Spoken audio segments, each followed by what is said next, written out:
Idas e vindas. Três psicanalistas, psicoterapeutas, pensando a imigração. Com Laís Locatelli, Renata Tirola e Tatiana Almeida.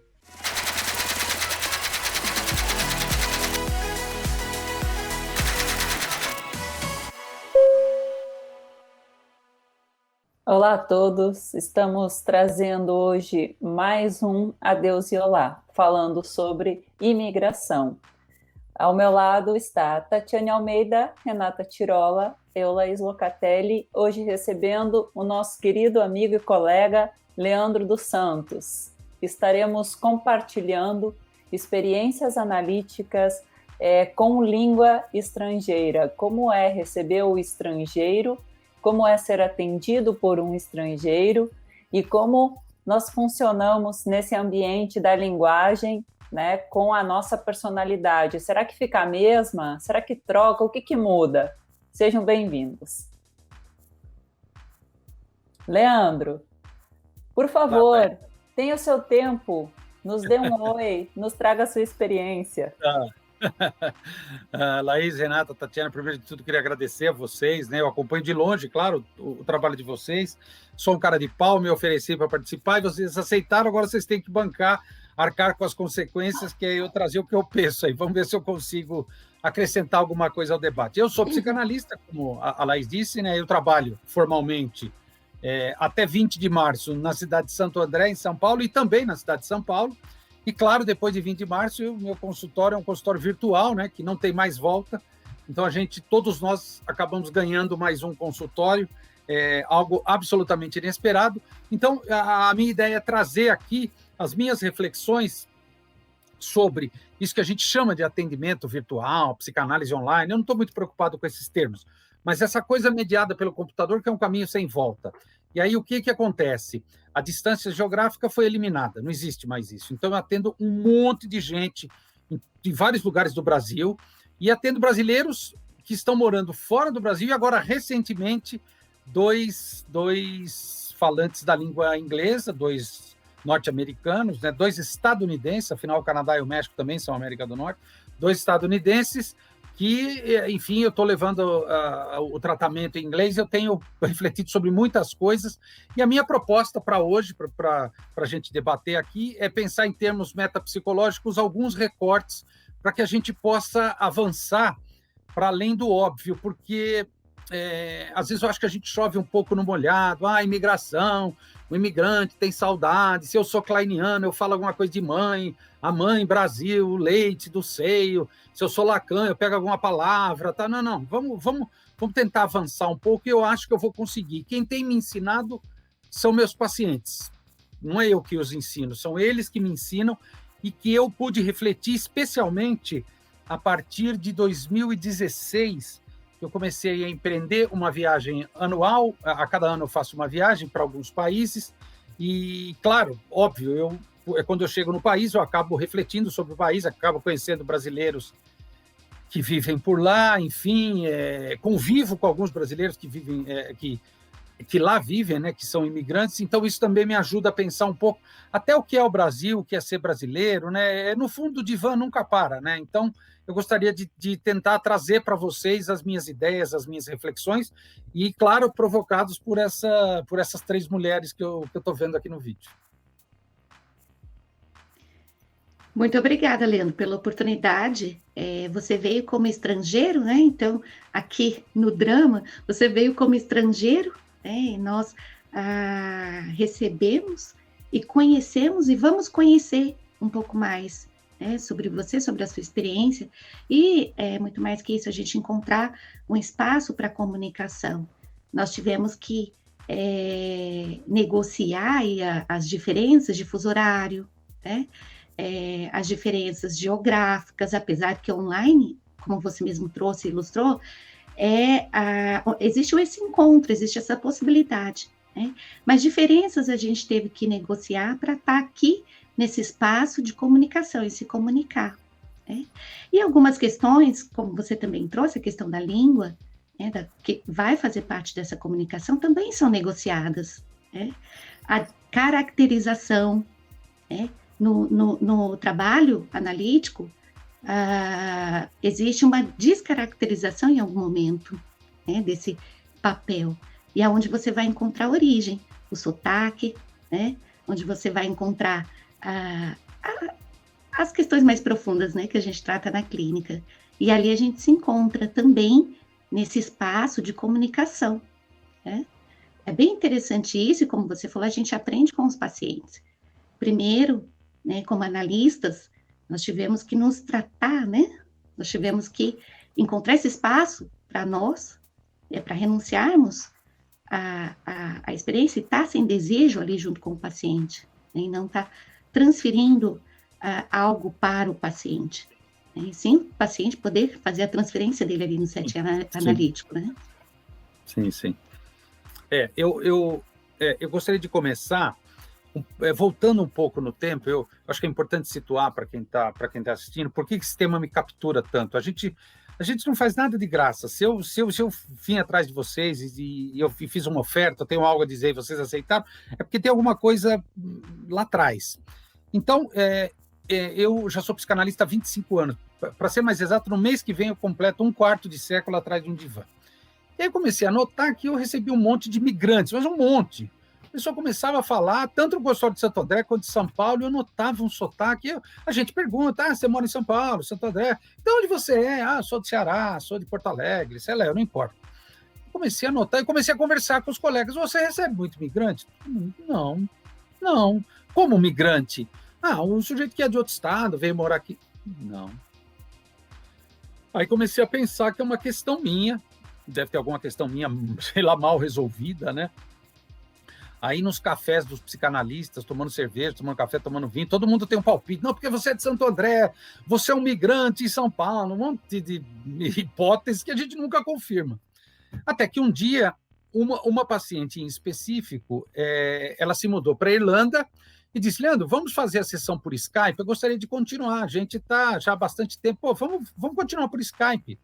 Eu estou no divã, a gente tira a imagem. Eu não sabia o que era Skype. Falei, o que é Skype?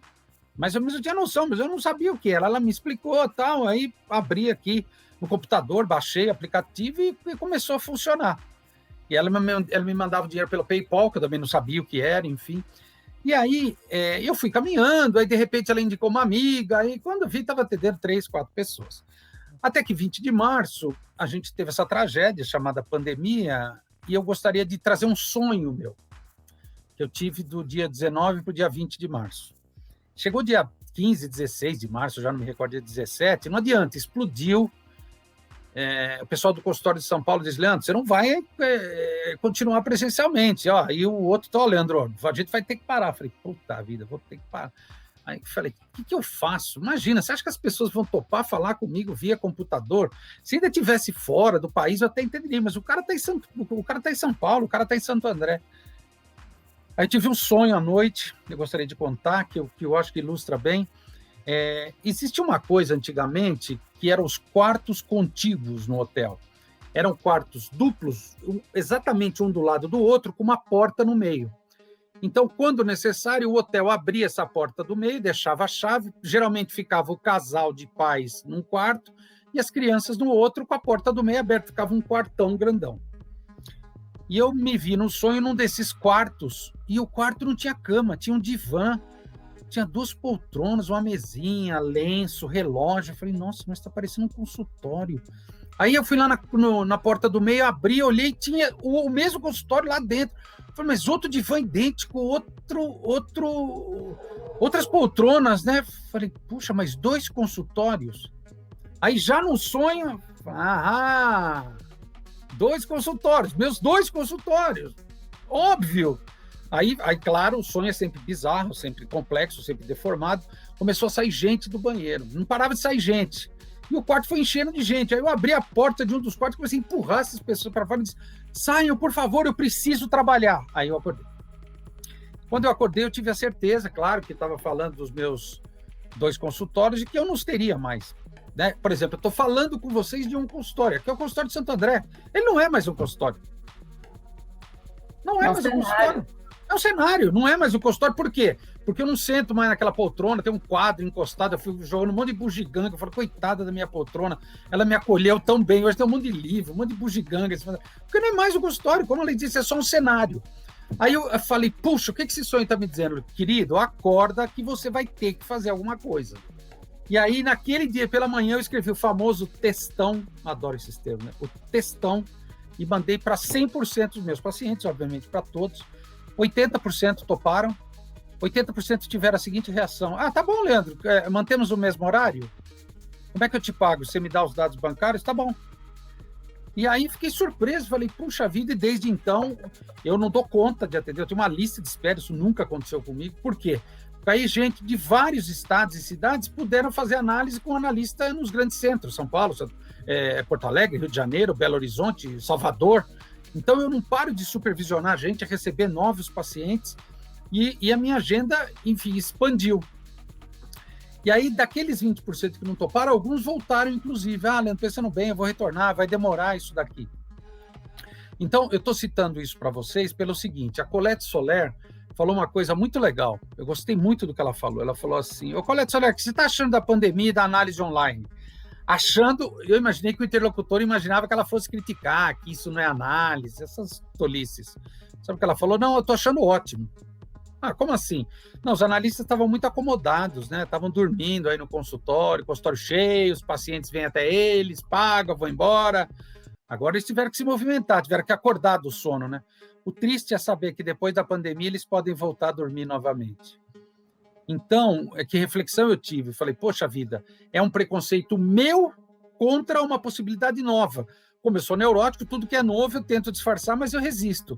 E aí, aquele super-ego que eu comentei com vocês alguns minutos atrás, ele diz, Leandro, não resista, é melhor. Enfrenta o novo. E aí, de fato, eu abri essa possibilidade nova, e aí eu comecei a refletir sobre um monte de coisas, sobre diversas coisas que eu quero trazer aqui para vocês. Então, resultado, eu atendo cada vez mais gente de outros lugares, cada vez mais brasileiros, e agora, inclusive, que eu vou fazer um recorte específico, 2 falantes da língua inglesa, que têm me ensinado muito. Então, resultado, eu quero talvez escrever sobre isso, né? Então, hoje essa oportunidade de estar com vocês vai ser bom, porque eu vou poder me organizar um pouco. Mas eu quis trazer esse preâmbulo pelo seguinte: eu já viajava para fora do país quando eu tinha por volta dos 20, 25 anos. Eu mexia com música. E eu viajava para outros países, eu tinha uma gravadora, eu lançava discos, eu levava discos, trazia CDs, enfim. E depois casei, tive filho, virei analista, nunca mais fiz isso, nunca mais viajei, nunca mais peguei no passaporte. E agora eu voltei a viajar, eu vou nos lugares, quando eu era jovem, eu falava, nossa, quero uma loja de discos. Nem existe mais isso, é do período Jurássico, né? Nem existe mais disco. Eu falo, meu Deus, eu já tenho uma história, né? Então hoje eu estou refletindo sobre tudo isso, como tudo isso tem a ver com a minha profissão. E aí, só para encerrar a minha fala, eu estou preparando um livro, eu estou curioso para saber como Freud trabalhava. E aí eu fui pesquisando na internet e eu achei 6 livros de 6 ex-pacientes do Freud. Só falta receber um. São livros em inglês, na maioria dos casos, de americanos, né, que fizeram análise com o Freud. E o Freud atendia em 6 línguas. Então ele falava assim, não, vamos fazer em inglês.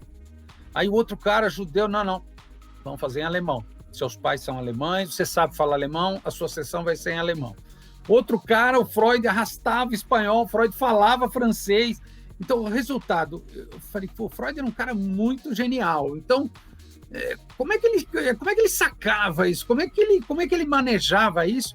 Pessoas que iam morar em Viena. Então, estou preparando um livro sobre isso, eu vou comentar esses 6 livros e depois vou fazer uma reflexão que talvez a gente tenha que expandir o conceito de Lalang, ou de La Língua, se vocês preferirem.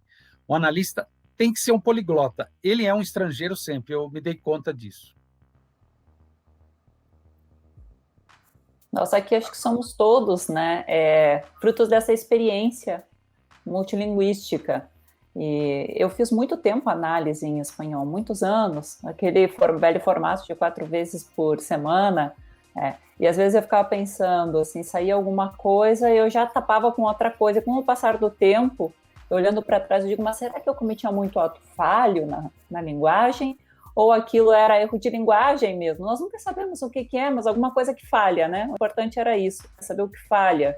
E quando eu trazia os sonhos, que tem aquela linguagem figurada, e eu fazia essa tradução aí para o espanhol, e que eu moro na Catalunha, então, assim, às vezes saía alguma coisa em catalão, às vezes saía alguma coisa em espanhol, às vezes saía alguma coisa em português, e dava aquela mesclada. Era como, o quê, E eu lembro de um sonho que eu estava num restaurante, e eu estava num restaurante e tinha um divã dentro do restaurante, mas só tinha eu no restaurante. E aí entrava o psicanalista e sentava comigo no restaurante, mas não no divã.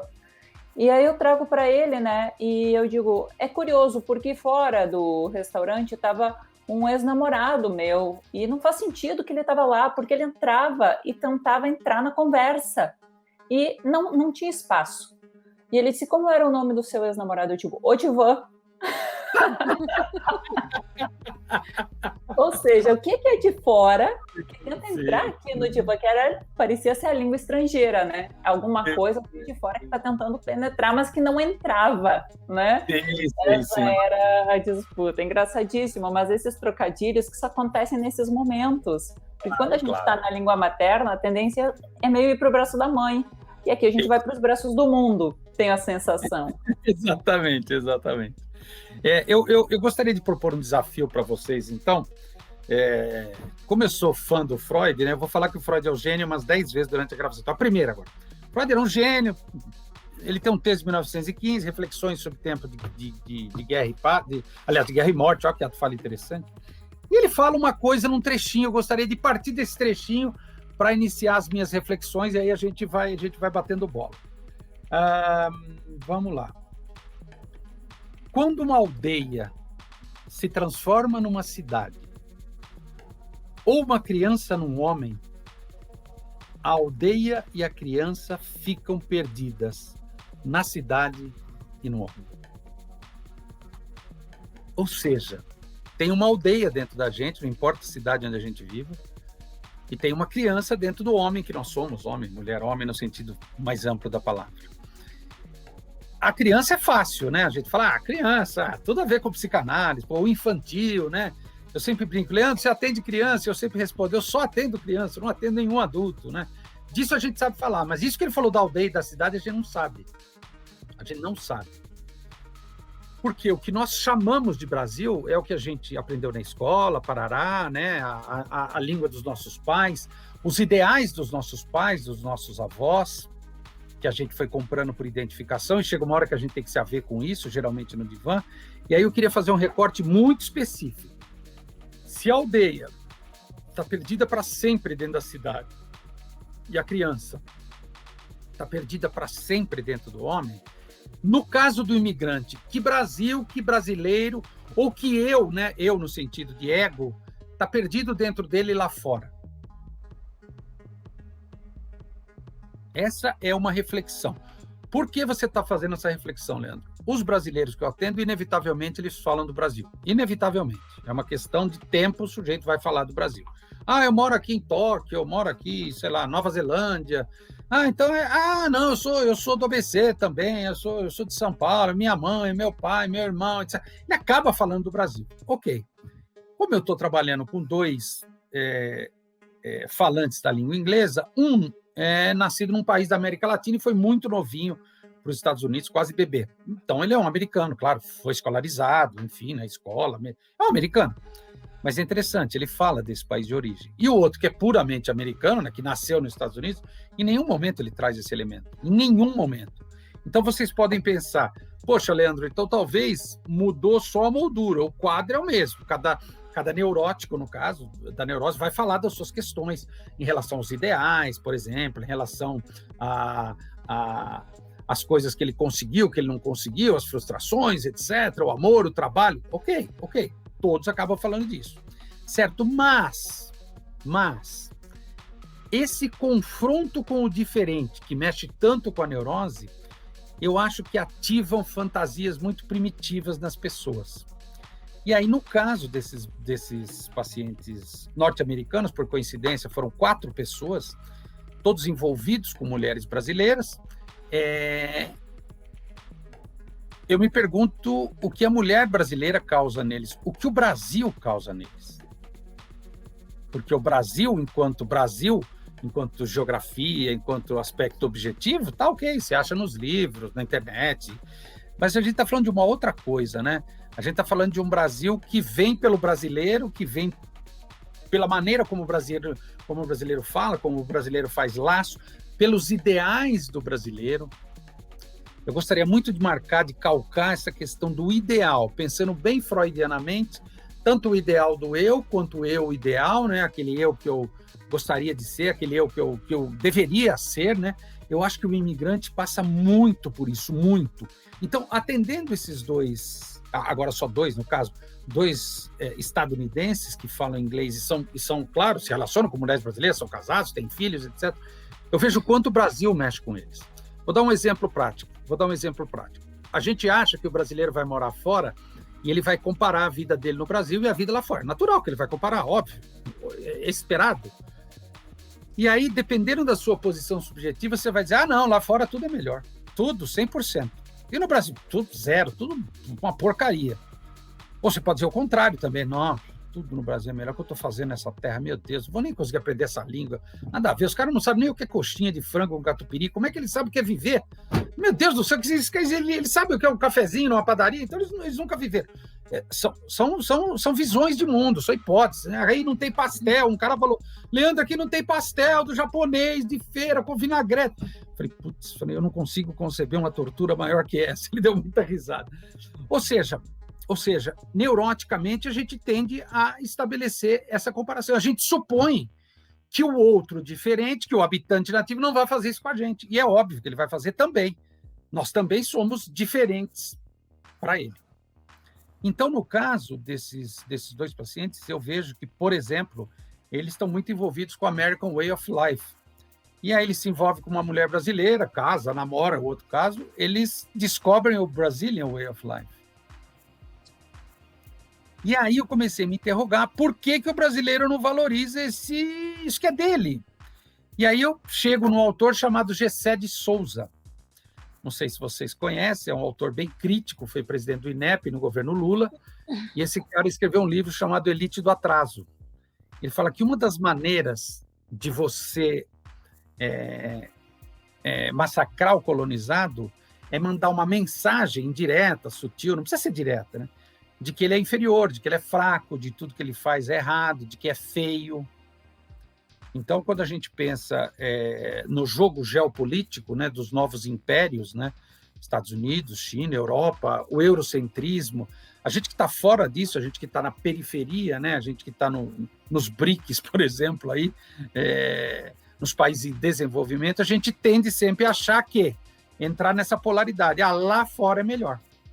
Aqui o que a gente faz é ruim. Lá é sempre melhor. Então, resultado, enquanto você não consegue se desalienar desse exercício de comparação, de se idealizar ou de idealizar o outro, você está num patamar lá no grafo do desejo, lá do Lacan, bem lá embaixo. Está numa posição quase infantil. E aí você não tem paz interior. E é isso que eu percebo nos meus pacientes. E aí eu gostaria de falar sobre o manejo que eu tenho com esses pacientes. Mas estou falando demais. Vamos lá. Eu já escutei que quem fala demais é só quem não tem nada a dizer. A pessoa que tem a dizer, ela está falando aquilo que importa, né? Então é sempre bom escutar aqui. A gente está falando muito assim com as meninas nos primeiros momentos sobre as questões justamente que envolvem isso, né? Da identidade, da despedida, da cisão, de fazer a decisão e ficar sentido e tudo. E hoje era o dia que a gente tinha reservado. E hoje contamos com a sua maravilhosa presença aqui, Leandro, para também nos ensinar sobre como que se faz o manejo clínico e que nós viemos conversando sempre entre nós, né? Quando aparece aqui numa espécie de supervisão e grupo de compartilhar essa experiência, porque nem sempre vai ser exatamente o mesmo ou parecido, porque a neurose muda. A gente percebe que ela chega de um jeito a queixa e depois, conforme vai o tratamento, vai para outro lado. E a gente diz, mas como é que isso daqui está deslizando? Parece que desliza junto com a linguagem, né? Ela ancora de uma maneira diferente. Sim. o que eu ia falar sobre o manejo, que eu acabo me empolgando e eu acabo deslizando num monte de coisa. O que eu tenho aprendido com os meus pacientes e tenho também sofisticado, tenho tentado aprimorar no meu manejo. Eu brinco que quando você está no presencial, você tem o momento maçaneta, que é aquele momento que ambos levantam da poltrona ou do divã, né? Bom, então, ficamos por aqui. Então, semana que vem. Geralmente, a pessoa fala algo quando está saindo, quando está abrindo a porta. E esse algo é muito importante. E eu percebi que no atendimento online, a gente não tem um momento maçaneta. Porque você clica e fecha o dispositivo, ou a própria pessoa. Bem, então até semana que vem, Leandro. Pá, sair. Eu uso o AirBuy. E aí eu me dei conta disso. Falei, puta, a gente não consegue ter um momento maçaneta. Então tem uma coisa que eu acho muito importante, que é o manejo da angústia. Então, os meus pacientes que moram fora do Brasil, e que, claro, trazem essa questão, né? Pô, o que eu estou fazendo aqui? Para onde eu quero ir, né? O que eu tenho certeza, o que eu não sei, etc., começa a comparar a vida no Brasil, a vida lá fora, enfim, coisas sutis ou mesmo coisas óbvias até. Eu tenho tido a seguinte, vamos dizer assim, escolha metodológica em termos de manejo da angústia. Eu não tento ser, quer dizer, eu faço um cálculo, né? Eu não viso ser muito duro, muito... Bom, mas você escolheu, é isso então, né? Bom, então pensa nisso, semana que vem a gente volta. Eu acho que no presencial, acho que a gente tem uma certa plasticidade maior, tem um certo momento que eu acho que a gente não tem. E eu acho que eu posso aumentar a angústia da pessoa, que depois vai ficar no país que ela está localizada. Claro, ela pode me ligar, pedir uma sessão extra, enfim, mas eu acho que a gente tem que ser mais, vamos dizer assim, mais razoável, mais acolhedor. Por quê? Como, via de regra, trata-se de uma escolha, né, uma escolha de vida, uma decisão que a gente precisa pensar nas causas, o analista ajuda a pensar para que serve a decisão, não por que você tomou a decisão. Eu acho que esse é um trabalho longo, esse é um trabalho de carpintaria, uma coisa longa. E aí a pessoa já está em dúvida, o superego dela já está em cima dela, será que você fez o certo? E os seus familiares no Brasil? E se você falhar, se você fracassar, etc. A pessoa neurótica me transforma numa coisa muito maior. Então, o resultado, a pessoa já está se culpando. Se o analista entra acelerando em cima disso, eu acho que ele pode causar algo muito ruim, inclusive prejudicar o próprio tratamento. Então, esse foi o primeiro manejo que eu comecei a desenvolver com as pessoas que me procuram residindo em outros países. Por quê?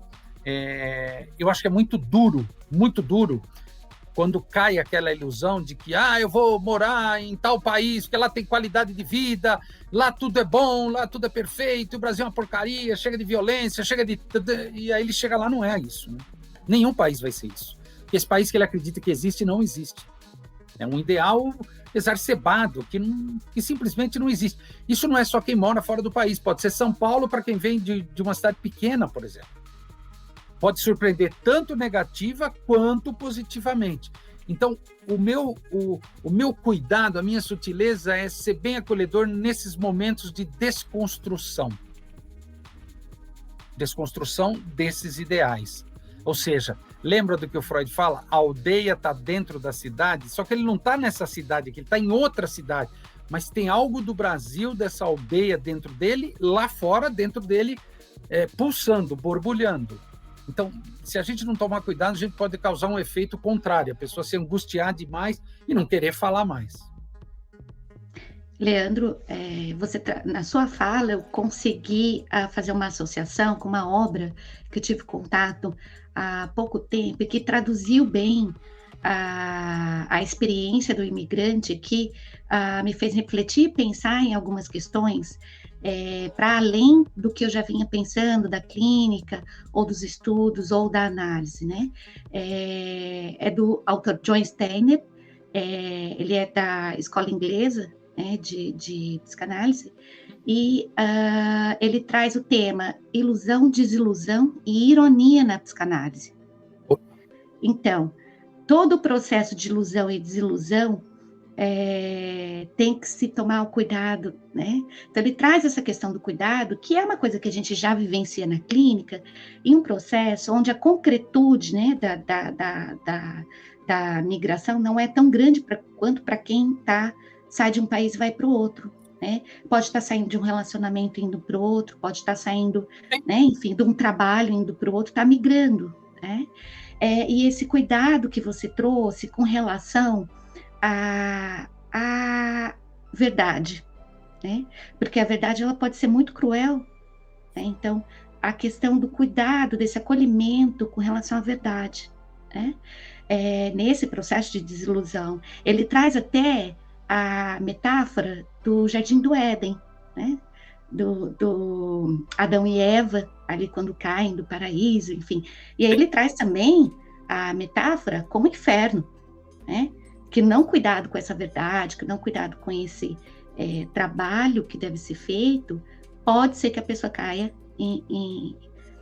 no inferno, né? Metaforicamente, como ele diz. Né? Então, é interessante isso que você trouxe na sua fala, porque isso faz muito sentido, principalmente, né, quando esse sujeito, esse paciente, ele está ali numa posição de necessidade do concreto, necessidade de aprender a língua, né? Necessidade de entender a moral daquele país, a cultura, né? Então, é muito concreto, né? Tá aí numa posição muito mais psicótica, né? De necessidade de segurança, né? Então, é importante esse trabalho, é importante muito mais do que conhecer a cultura, né? É importante essa preocupação, esse cuidado, não é nem preocupação, né? A preocupação, é um cuidado, né? E isso vem de acordo com a nossa intuição, para que possa manejar, né? Fazer o manuseamento, né? O handling aí do que a gente está acolhendo ali, do holding, né? Sim, sim. Eu acho que é isso que eu tentei falar e você parafraseou de uma maneira muito mais competente do que o jeito que eu disse.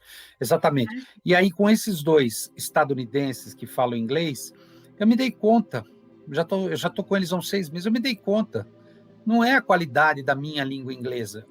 O meu nível de compreensão é 100%, eu entendo 98%, 99% do que eles falam. O meu speaking não é 6, 7, de 0 a 10. Mas isso, primeiro, que é suficiente. E segundo, eu disse logo no começo, quando duas pessoas querem, de fato, ter um bom encontro, não é a língua que atrapalha. O que eu não entender, eu vou te perguntar. Se eu falar alguma coisa e você não entender, você me pergunta. Leandro, o que você quer dizer com isso? Eu repito. Aí, Laís, deixa eu só dar um exemplo bem pontual. Um dos pacientes estava dizendo, né, ele veio da América Latina com a mãe e tal, e a mãe teve uma doença muito grave, e eles se sentiram sozinhos, a família não ajudou, né, os familiares, ele reclamando, poxa, eu era muito jovem, tive que cuidar da minha mãe e tal, uma coisa bem, bem triste mesmo. E aí ele fala, Leandro, this is family, man, it's all facade. Eu tenho certeza absoluta que eu nunca li, não sei o que significa it's all facade. Mas como que eu sei que é tudo fachada? Aí eu fui atrás, falei, o que será que é façade? Mas não pode ser cedilha, não tem cedilha em inglês. Será que é 2 S? Será que é uma S? É uma palavra árabe. Aí um dia eu falei para eles, vocês estão falando a mesma coisa que os meus pacientes brasileiros falam, só que em inglês. Só que em inglês, só isso, gente. Só isso. E aí, o que essas mulheres brasileiras, elas estão me ensinando? Você está com medo dos homens aí, Leandro? Você fala inglês, está com medo por quê? Nós não tivemos, nós casamos com esses caras, tivemos filho, viemos morar para cá, você vai ficar nessa aí, bundão? Aí eu falei, meu Deus, na minha profissão não posso ser amarelão, não posso ser bundão, vamos lá, vamos marcar horário. E comecei, tentei, eu tenho dúvida, eu vou lá no dicionário. Aí falei, vou marcar uma aula de inglês com um professor de conversação. Aí eu falei, Christopher é um barato, ele fala bem português, claro, ele é americano, né? Ele mora aqui no Brasil. Falei, Christopher, como é que eu falo, você colhe aquilo que você planta? Ele falou, cara, isso não tem inglês. Você pode dizer, it's carved in the stone. Eu falei, carved in the stone? Ele falou, pode dizer isso que o americano vai entender. Eu falei, tá bom, falei, coisa louca. No outro dia eu tô atendendo uma pessoa do Nordeste, do interior do Nordeste, e ela fala, Leandro, falei com manhã. Falei, manhã, o que é combinado não é caro. Tá gravado na pedra. Aí eu falei, puta, como a língua é linda, né? É nessas horas que a minha profissão vale a pena, né? Olha que bonito, está gravado na pedra. Aí eu joguei no Google, gravado na pedra. Tem um monte de coisas. É que eu não conheço. Leandro, dá para conhecer tudo? Não, querido, efeito castração. Você não conhece nem tua língua, você vai querer conhecer tudo da língua do outro. Eu falei, putz, que bonito isso, né? E aí, resultado, isso me deixou mais leve para poder aprofundar as análises com esses dois habitantes de outro país, só isso. Ah, Leandro, mas eles vão falar de insurance, você não dá nota fiscal para eles pegarem a restituição no insurance. Os dois, aliás, os 4 falaram. Mas, Leandro, quanto você cobra? Tanto. Mas, cara, eu não vou ter direito ao insurance. Falei, não, eu não sou um profissional americano. Lamento, não vai ter insurance. E aí, não foi isso que impediu, entende? Então, resultado, saber disso, por exemplo, toda hora eu falava assim, ó, com os brasileiros eu falo assim, ó, eu falo 13h30, 19h30, 21h30, eu não falo 9 da noite, para não confundir. Porque se eu falar, Laís, me espera 9 horas. Aí a Laís fala, bom, 9 horas é 9 da manhã. Leandro, 9 da manhã ou 9 da noite? Não, 9 é 9 horas, 21 horas. E eu estava falando com os dois estadunidenses, 21 horas, 13h30, sempre horário de Brasília. Aí eles falaram, Leandro, o que é 13h30? Eu falei, putz. Eu falei, 1:30 p.m. Ah, 1:30 p.m. Ok, I got it. Now, Brazilian time zone. Yeah. Percebe? Então, Tatiana, a gente vai aprendendo fazendo, né? Eles me ensinam a ser criança de novo como psicanalista, né? Eu tenho que prestar atenção nesses detalhes, que a gente vai ficando mais experiente, a gente se esquece. A impressão que me dá, sabe, Leandro, que vocês estão, de certa forma, criando um terceiro entre vocês, né? Essa linguagem, esse terceiro, pensando também no inconsciente polissêmico, tal como você trouxe, né? Não só na fala, mas na entonação. A dificuldade maior que a gente tem, que pelo menos no meu caso, no atendimento à distância, né, através de videoconferências, é perder muito do campo da sensorialidade. Né? Muitas vezes a gente perde de ver as posturas corporais, como se está movimentando a mão, os pés, para poder... Porque nem tudo é só a fala, né? Tem outras formas de estar se comunicando também os pacientes. Enquanto você ia trazendo, né, me veio também a Tati também trazendo o pensamento dela, e eu sou muito imagética, como as meninas sabem aqui, eu sou muito imagética, muito de imagens, né? Então eu também pensando no bebê como esse migrante, né? Quando sai desse ambiente, e qual o primeiro contato que esse bebê vai ter, né? Pensando também no campo analítico, que é ser encoberto por uma segunda pele. Se faz necessário uma proteção para aquele novo ambiente onde está se colocando, né? Então me veio, enquanto ela ia falando isso, me veio isso também, uma forma de se proteger, independente do ambiente onde se chega. Quantas capas, quantas peles a gente tem que se utilizar para poder proteger talvez essa aldeia que você estava trazendo, né? Que eu posso ver também um grupo, né? Eu gosto muito dos pensamentos do Dr. Wilfred Bion, né, pensando num grupo que a gente leva interno também, e todo o conteúdo que, de certa forma, a gente tenta proteger para tentar se adaptar. Quantas capas durante a vida, né, só para estar aqui, muitas vezes eu preciso estar usando uma capa porque eu estou entrando no desconhecido. Sim. E a dificuldade Sim. que a gente tem de entrar no desconhecido e ter que buscar uma segunda pele para se proteger no contato com o novo, né? Quanta tolerância à frustração demanda esse encontro, né? Sim. Existe maturidade, sem dúvida, sem dúvida. Eu desconfio, eu estava te ouvindo, Renata, eu acho que a gente está começando um mundo novo. E vou mais longe, como o brasileiro tem tanta dificuldade de admitir que ele tem coisas boas, ótimas, excelentes e excepcionais no Brasil, ele fica muito envergonhado, né? O brasileiro fala algo ruim do Brasil, nossa, só um, posso falar de 150? Agora você fala de algo muito bom do Brasil, aí ele patina, eu não tenho essa dificuldade. Eu acho que a gente pratica uma psicanálise excepcional aqui no Brasil, excepcional. E eu acho que nós vamos chegar aos pacientes de outra língua pela qualidade do nosso trabalho. Eu estou assistindo uma série turca chamada Ertugrul. É uma série de um guerreiro otomano, uma série curta, são só 460 capítulos, coisa pouca, em 7 anos eu devo acabar. E o cara é um tremendo ator. Aí eu falei, puta, vou achar esse cara no YouTube, né? E aí, claro, tem entrevista em inglês com o cara. O inglês do cara é razoável, né? Ok. Falei, mas se Hollywood decidir levar esse cara, ele vai falar inglês. Eu não tenho dúvida. E Hollywood funciona assim, quem é esse tal aí de fulano aí? É turco? Faz um convite para ele vir para cá. Ah, mas ele não fala, ele vai falar inglês, fica tranquilo, ele vai falar inglês. E se o cara quiser ainda? Então, o resultado, Hollywood é muito assim, né? Alguém fez um cinema independente, vendeu bem, né? Traz o cara. Então, o resultado, eles não têm esse preconceito, não é americano, não é bom, traz o cara, nem que seja com um papel estereotipado. E aí eu acho que nós, psicanalistas, eu acho que a gente faz algo muito bom, muito acima da média. No meu caso, foram 4 mulheres brasileiras que falam, né, dessa psicanálise brasileira. As 4 fazem análise, interessante isso, né? Então, o resultado, a gente tem algo de muita qualidade, que eu vou dizer que é um produto tipo exportação.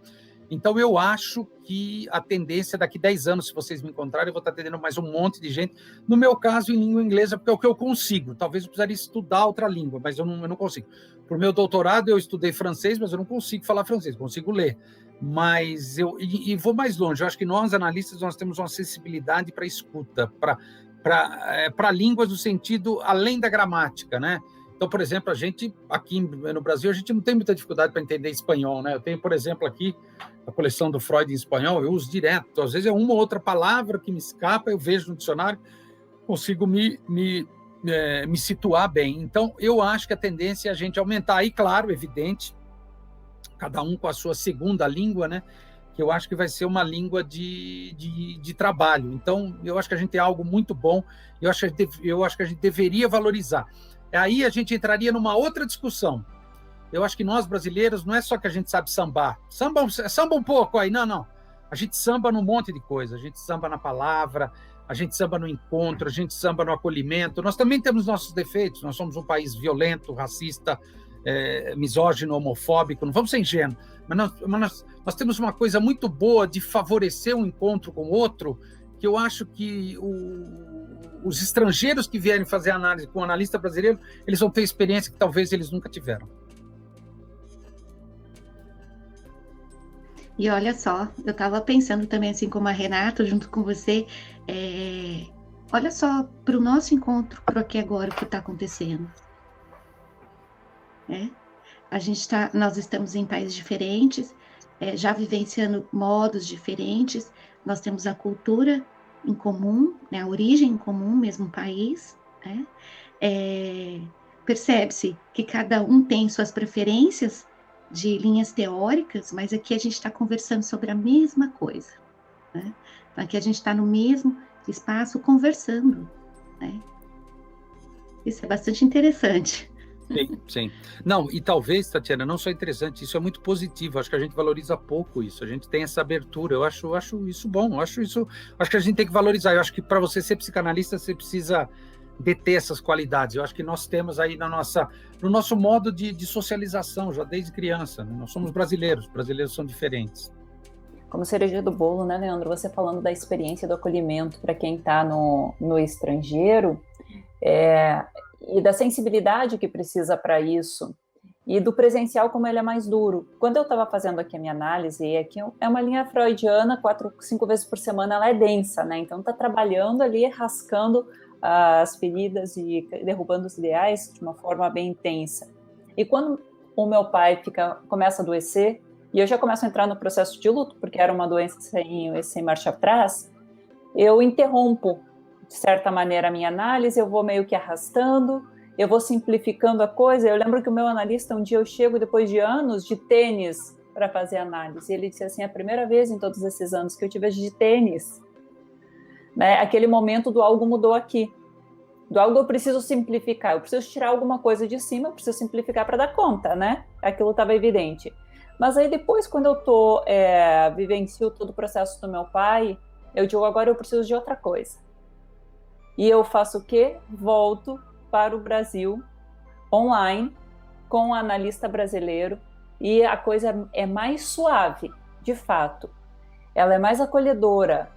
Ela é mais, me parece, essa simplicidade do tênis, sabe? Eu preciso de alguma coisa que amorteça a dor daquele momento. E funcionou estupendamente. Eu digo, foi uma riquíssima experiência da primeira análise, do primeiro analista, está sendo uma riquíssima experiência com um analista online brasileiro, né? São formas de de se comunicar, que também são diferentes por causa da língua, eu percebo muito também por causa da língua, não só no atender o estrangeiro, mas de ser atendida por um estrangeiro. Mas também é a forma como se comunica, também é a forma, também é o formato. É diferente, não tem o salto. Eu estive no museu, nessa série de viagens que eu fiz, eu fui na casa do Freud em Londres, tinha tudo do Freud, menos ele. Fui lá na frente da casa do Lacan, tirar foto, todo mundo vai, né? E fui para Viena. Então, cheguei lá, estou lá com a minha filha, pagando os livros, já na hora de ir embora. $32, euros, né? 12 euros, 4 euros. Falei, bom, essas fotos aqui, ela falou, que língua vocês estão falando? É português, né? Falei, como é que você sabe? Ela falou, meu Deus, ela falou, só vem gente do Brasil e da Argentina, que ela falou, já consigo diferenciar o espanhol do português. Eu falei, Ela falou, por que a psicanálise é tão forte no Brasil? Aí eu gaguejei para responder. Ela falou, eu estou te perguntando por que a psicanálise é tão forte no Brasil. Aí, agora você me provocou. Arregacei as mangas, acho que eu falei uns 10 minutos.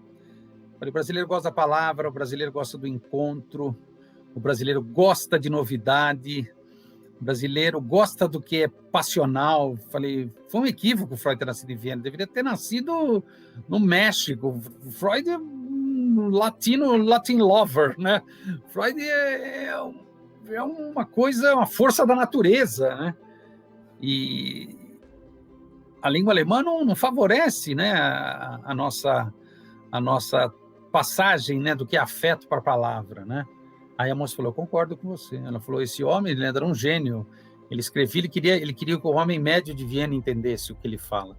Eu falei, é o que eu tento fazer na minha prática, né? Aí quando a gente acabou, tal, aí pagamos, bom, então boa viagem, tal. Eu falei, eu poderia fazer uma pergunta para você? Ela falou, claro. Eu falei, você me perguntou por que a psicanálise é tão forte no Brasil. Oh, yeah, it's true. Eu falei, e aqui? Por que não é tão forte se o Freud nasceu aqui? Aí ela gaguejou. Eu falei, bom, pensa nisso. O dia que eu voltar para esse museu de Viena, você me responde. Até lá. Eu não poderia perder a oportunidade, né, gente? Vai que ela não surja de novo. Ai.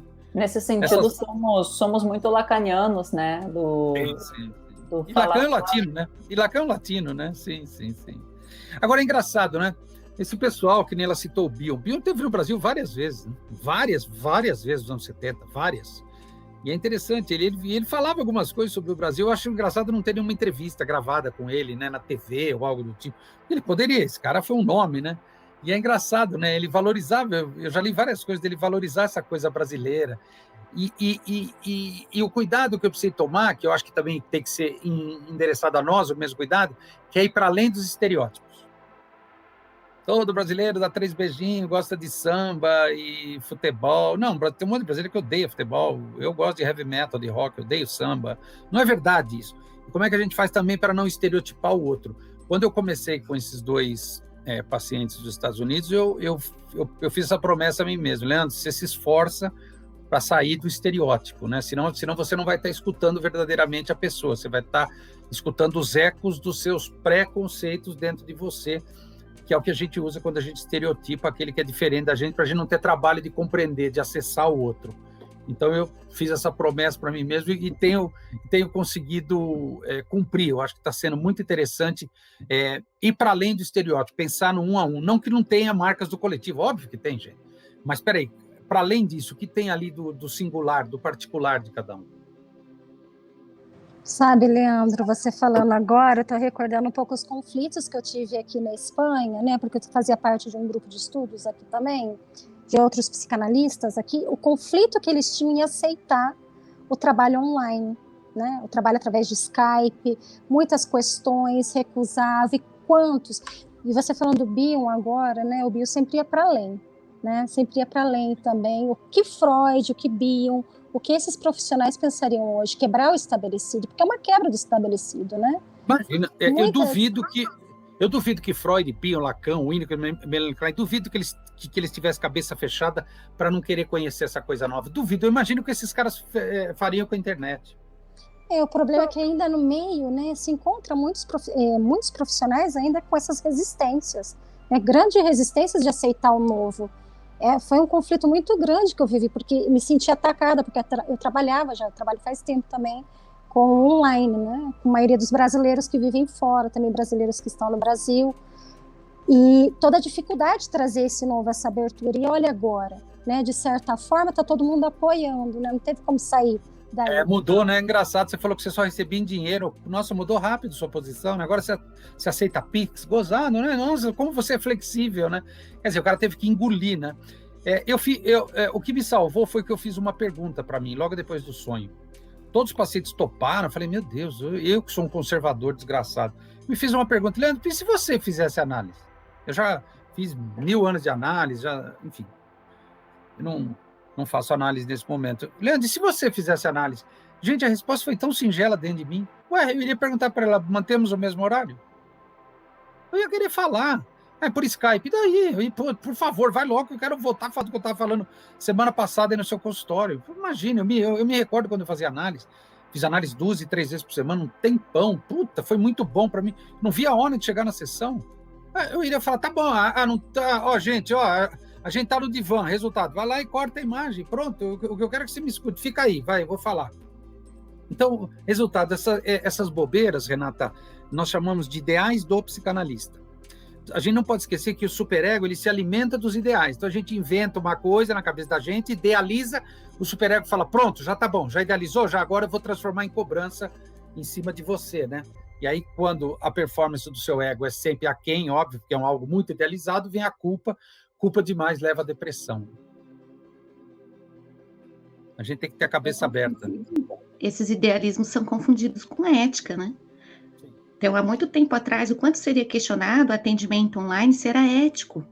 Isso, exatamente. Não, e fica... Não, Tatiana, e o mais importante, foi ótimo que você falou, nas entrelinhas fica assim, então você vai fazer, Tatiana? Você fala, acho que eu vou, então você está errada, vai queimar no inferno. Percebe? Aí você fica culpada, fala, meu Deus, então eu não vou ter mais o reconhecimento dos meus pares. É grupo, gente, é grupo. Psicologia das massas e análise do ego, Freud não estava falando dos nazistas, Freud estava falando dos psicanalistas. É o ideal que o ego do cara se molda neuroticamente ao ideal de um grupo. A gente tem que estar livre desses ideais. Gente, a preocupação nossa, o ponto central é o paciente, ele que nos ensina, é ele que nos autoriza a psicanalizar, não são os nossos pares, os nossos colegas, a gente está sempre batendo cabeça, vocês concordam? Em grupo, cada um fala uma coisa, você tem que achar o seu caminho, tem que achar o seu estilo. Se você é responsável, trabalha eticamente, está tentando ajudar o paciente a se ajudar, isso é psicanálise, se isso não é psicanálise, o que é, então? Primeiro existe um nado contra a corrente, né? Mas depois todos puderam navegar juntos, né? Navegar online, né? Ainda bem. Porque o que importa é o paciente trazer o próprio inconsciente dele para a relação com você ali na análise, tanto faz online ou presencial. O sujeito está trazendo, está ótimo, é isso que a gente incide, é isso que nos interessa. Se isso está acontecendo, ótimo. Mas a análise online não é igual ao presencial. Não é igual mesmo, mas é o que dá para fazer, gente. É isso aí, é o que dá para fazer. Daria para a gente fazer esse programa? Eu teria que pegar um avião até a Espanha e a Tatiana da Inglaterra para a Espanha, juntar nós 4. Não dá, gente, é impossível. Vamos fazer agora aqui virtualmente. Cada um está na sua casa, no seu consultório, ligou a câmera, a gente está falando. E quem nos ouvir vai poder se beneficiar disso. O que esse cara falou, o que a Tatiana falou, o que a Renata, que a Laís. Puta, que legal, nunca tinha pensado nisso. Gente, é assim.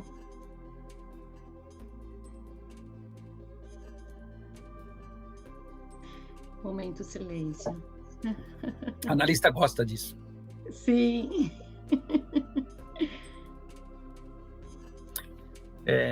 Eu estou aprendendo muito atendendo gente de outros estados. Aí não estamos falando mais de imigração, estamos falando de migração no caso do Brasil. Tira o i da palavra, né? Por exemplo, eu percebo que quem mora numa grande cidade é diferente de quem mora numa pequena cidade. Por quê? Não tem inconsciente? Não, não é isso. Os ideais da sua comunidade, a sua relação com essa comunidade, a sua abertura para o novo, a sua relação com as expectativas que qualquer comunidade, qualquer cidade, qualquer aldeia tem sobre seus participantes. Numa cidade grande você tem anonimato, numa cidade pequena você não tem, você tem menos possibilidade de ter pares, no caso da psicanálise é um pouco mais difícil. Então, resultado, é uma experiência muito rica que pode ensinar muito para a gente, mas a gente só consegue aprender quando a gente tem abertura, gente. Se você não tem abertura, se você está numa posição dogmática, quase religiosa, você não vai aprender nada nunca. A experiência, pelo menos para mim, tem me ensinado muito. Pensando aqui, tem estrangeiros ou até pessoas que foram fazer um intercâmbio, né, que voltam e que tem no seu discurso, né, a questão do eu me sinto mais aberto depois dessa experiência.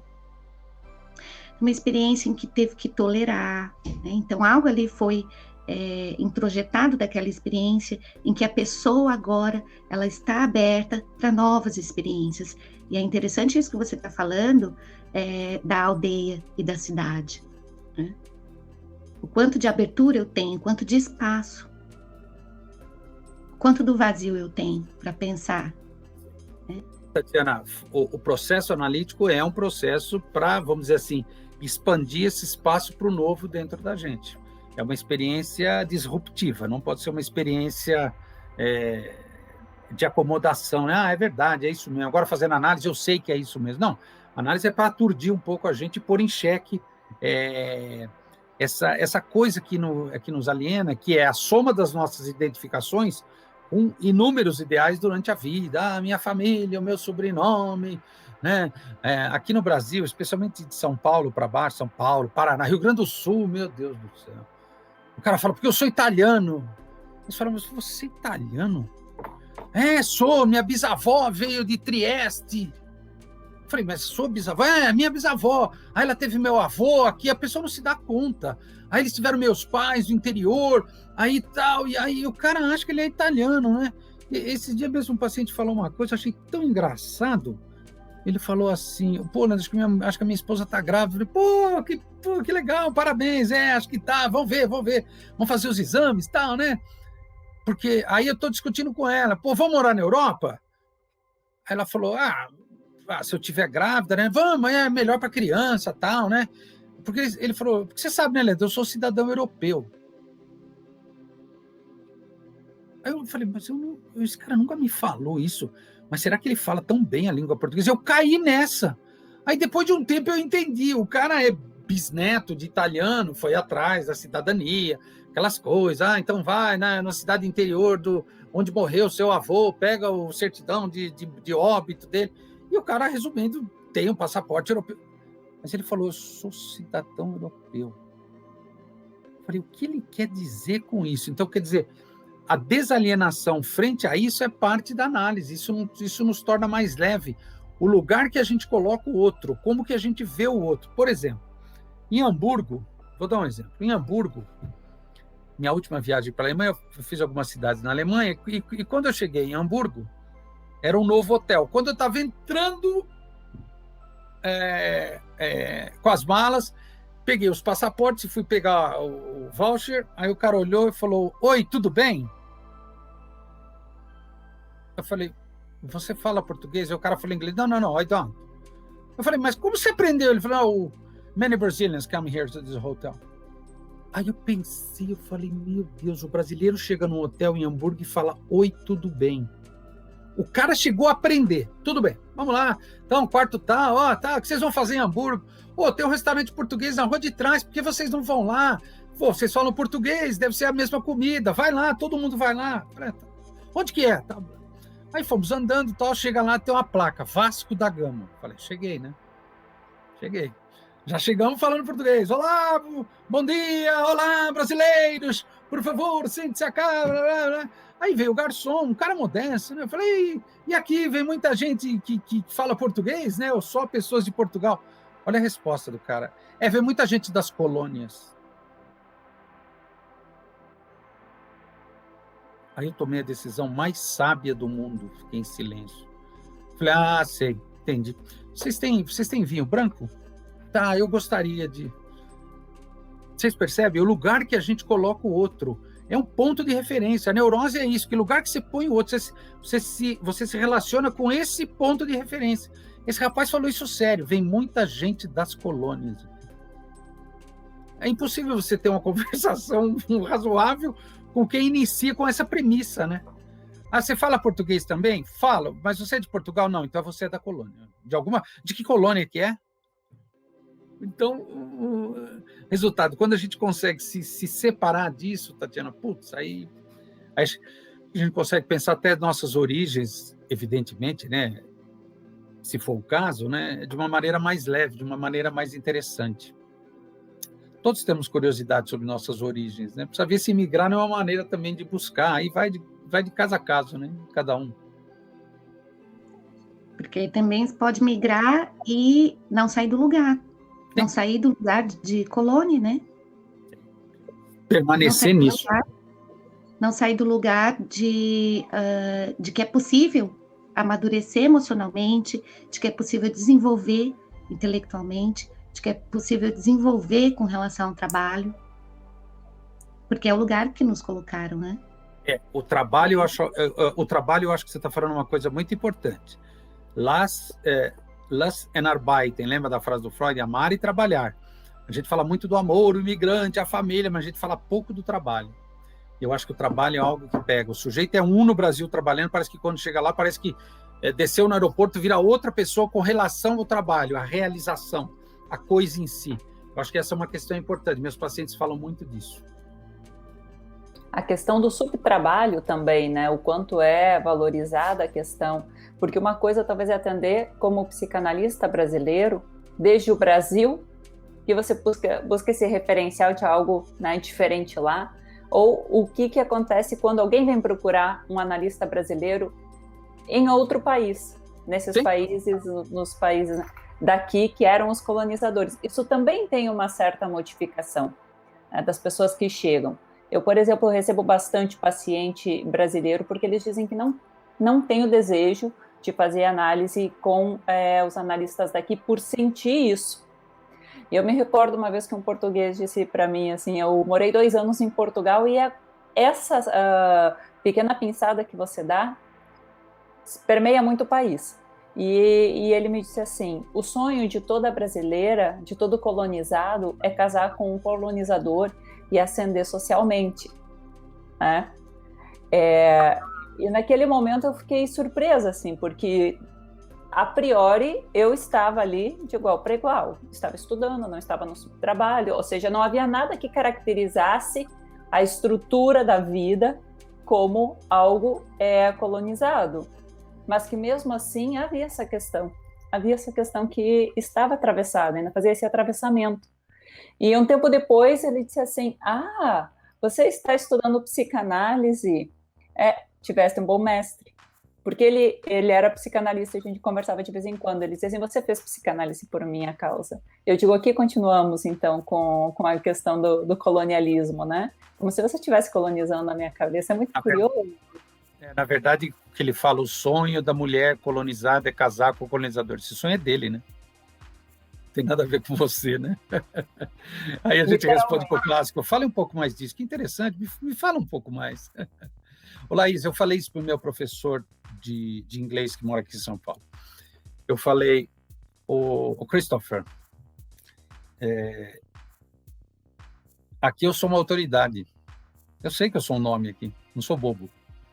Falei, para esses norte-americanos aí, 2, 3 que estavam começando, sou um ser bizarro. Falei, mas o segredo é eu começar a partir desse ponto. Vamos partir dessa bizarrice aí. Minha mulher falou que você é um cara interessante, que você é um cara estranho, que você é um cara diferente. E eu falo, I don't want to fix your behavior. Não quero consertar seu comportamento. Isso não me interessa. Tem algo que precede o comportamento. Isso me interessa muito. Eles ficam bobos com as metáforas que a gente extrai da língua portuguesa, mesmo vem do Freud. Eu falo, tem uma coisa que a gente diz em português, deixa eu tentar dizer em inglês, vamos ver se faz sentido. Mentira, eu sei que vai fazer sentido. Eu estou fazendo esse charminho só para ele, puxa, será que faz sentido? Mas é óbvio que a metáfora tem uma força muito grande.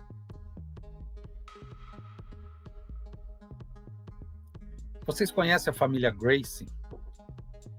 do jiu-jitsu?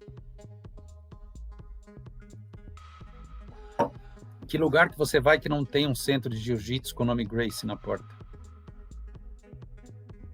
Duvido que Barcelona não tenha, sei lá onde a Renata Tatiana, duvido que não tenha, duvido. Ninguém sabe disso. Uma família começou com um cara que deve ter uns 90 anos, hoje teve 10 filhos, que teve 25 netos, todos são Gracie. Os caras, não, a gente fala Brazilian Jiu-Jitsu, Gracie's Style, os caras falam. Mas você luta de jiu-jitsu, é Gracie? Ok, understand. Então, a gente tem isso, né? E aí, para o colonizado sair dessa posição de colonizado, ele precisa vencer uma barreira interna. A análise, ainda que não seja o objetivo, ela te ajuda a vencer. Não é o objetivo da análise nesse sentido, mas ela te ajuda a vencer isso. O grande outro fica diminuído nesse sentido. E tem que diminuir mesmo, tem que esvaziar mesmo. Maravilhoso, Leandro. Acho que todas nós aqui estamos aprendendo muito, né? Eu digo, vou falar, às vezes até pensava em um caso aqui, eu dizia, não, vou aprender. Porque é muito interessante essa troca, essa diferença de pontos de vistas, né, Leandro? A questão que você traz o norte-americano, porque o Brasil com a Norte-América tem uma relação um pouquinho especial em relação à Europa. Porque a Europa tem a questão da origem, né? Tem a questão do sulista, isso aparece muito. Mas com o norte-americano nós somos meio que copy-paste. Nós gostamos de copiar aqui. É isso mesmo, você tem razão. De idealizar, né? Até a própria figura do trabalhar muito, do fazer muito dinheiro. Eu vejo muito quando a gente sai daqui, que não se fala tanto em dinheiro, não se faz tanto em fazer dinheiro, em produzir dinheiro, se fala em viver. E aí se chega no Brasil, se chega na América do Norte, é o fazer dinheiro, né? Isso é o viver para isso, quase. Então há umas diferenças. Mas aí eu não sei se é o Brasil ou se é São Paulo. É uma boa pergunta. Para mim, São Paulo é um país dentro do Brasil. Eu fui dar uma aula em Londrina, e aí a gente foi tomar um vinho depois da aula, né? 5 da tarde, vai pro hotel, toma banho, pega o Uber, vai pro bar tal. Chegamos lá, tinha um monte de psicanalista. É isso. Aí o pessoal começou a falar, peraí, uma hora eu falei, para um pouco, todo mundo para, eu vou falar uma coisa agora. Eu tô no Paraná ou no interior de São Paulo?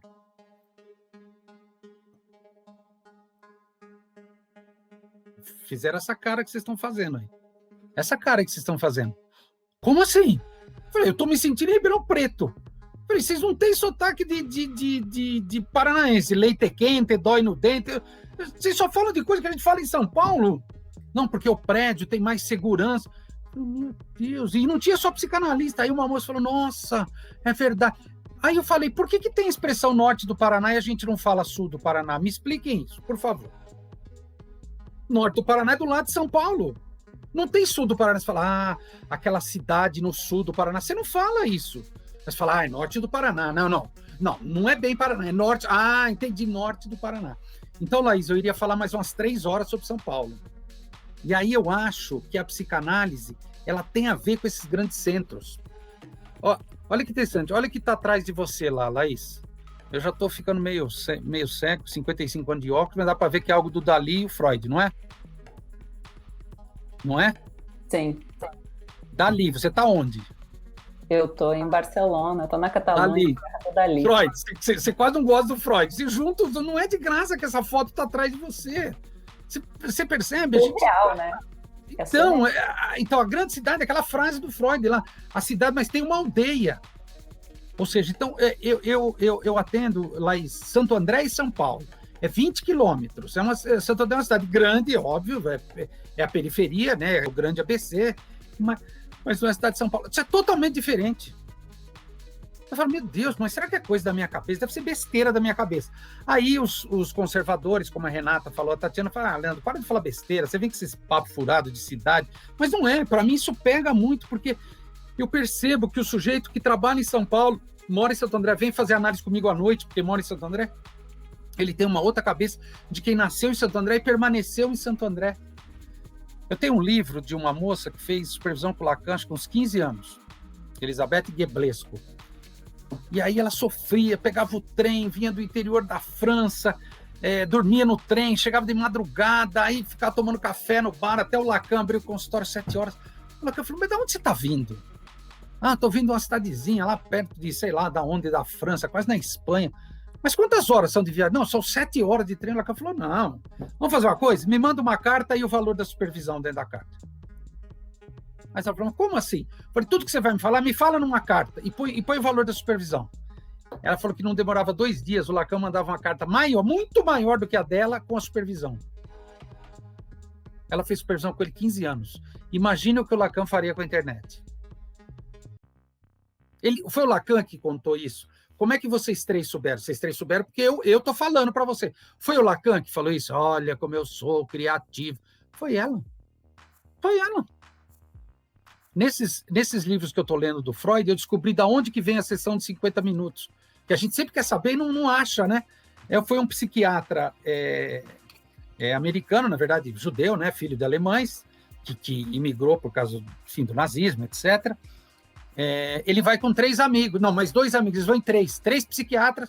Doutor Freud, a gente quer fazer análise com o senhor. Ele falou, não, eu não tenho horário, vou indicar para alguém, eu vou indicar para o Reich, vou indicar para... E ele falou os nomes, é um barato, né? A gente pensar assim, não, mas a gente quer fazer análise com eu não tenho horário, eu atendo 10 pessoas num dia, 6 dias por semana. Freud só atendia 10 pessoas. Aí, pô, doutor Freud, ajuda a gente veio lá de Nova York, o outro veio de Los Angeles, a gente está morando aqui em Viena, nós dividimos uma parte, a gente quer fazer análise com o senhor. Não tem horário. Vamos fazer uma coisa, a gente volta amanhã para conversar com o senhor, por favor, tá? Aí o Freud falou, vai, tá bom, volta aqui amanhã, a hora tal, tá, vamos ver. E a Ana Freud pergunta para ele, pai, o que foi? Quem são esses americanos? Os caras são loucos, são 3 americanos. Já falei, não tem horário, minha agenda tá cheia. A Ana Freud falou para ele, pai, por que você não tira 10 minutos de cada um? Ao invés de ser 60 minutos, 50. Aí o Freud falou, será? Faz as contas. Aí o Freud falou, e dá para encaixar os 3. Então, aí os 3 chegaram no outro dia lá, e o Freud falou, atenção, eu consegui, a partir de agora eu vou atender 50 minutos, vou mudar todos os meus horários, vou ter horários para vocês. E ele atendeu. Que é uma coisa que a gente não sabe, né? Você fala, aprendi isso na faculdade de psicologia. Não, ninguém sabe de onde veio disso. Então, olha a abertura do Freud, olha a abertura do Lacan. Agora, eu acho que uma cidade grande favorece essa liberdade. Essa é uma hipótese pessoal minha. As grandes invenções, os grandes desenvolvimentos vêm dos grandes centros. E aí, como psicanalista, a gente tem que se preocupar em ajudar os colegas que estão também, claro, em pequenas cidades. A gente ajuda do jeito que a gente pode, sendo acolhedor, dizendo, precisa ter um psicanalista aí, vamos fazer alguma coisa. Vou te convidar para falar, pode convidar, vamos lá, eu vou, entende? A gente precisa ter uma disposição para espalhar a peste, como o próprio Freud fazia. Isso faz parte da nossa profissão impossível.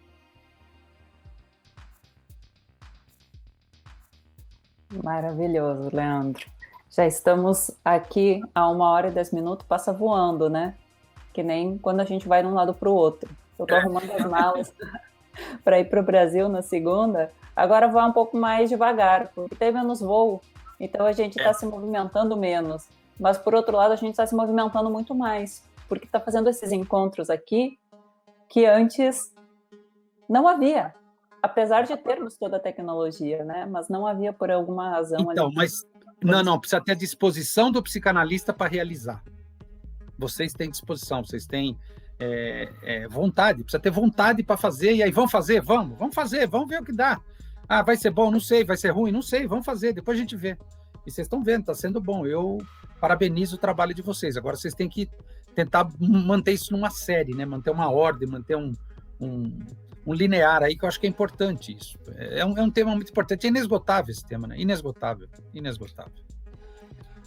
Nós estamos encontrando um modelo entre nós, e quando você conversou comigo, nós ficamos tão felizes. Eu digo, olha, isso é um ar fresco da ideia original, ou seja, já insere outras coisas, já abrange, já expande, né, Leandro?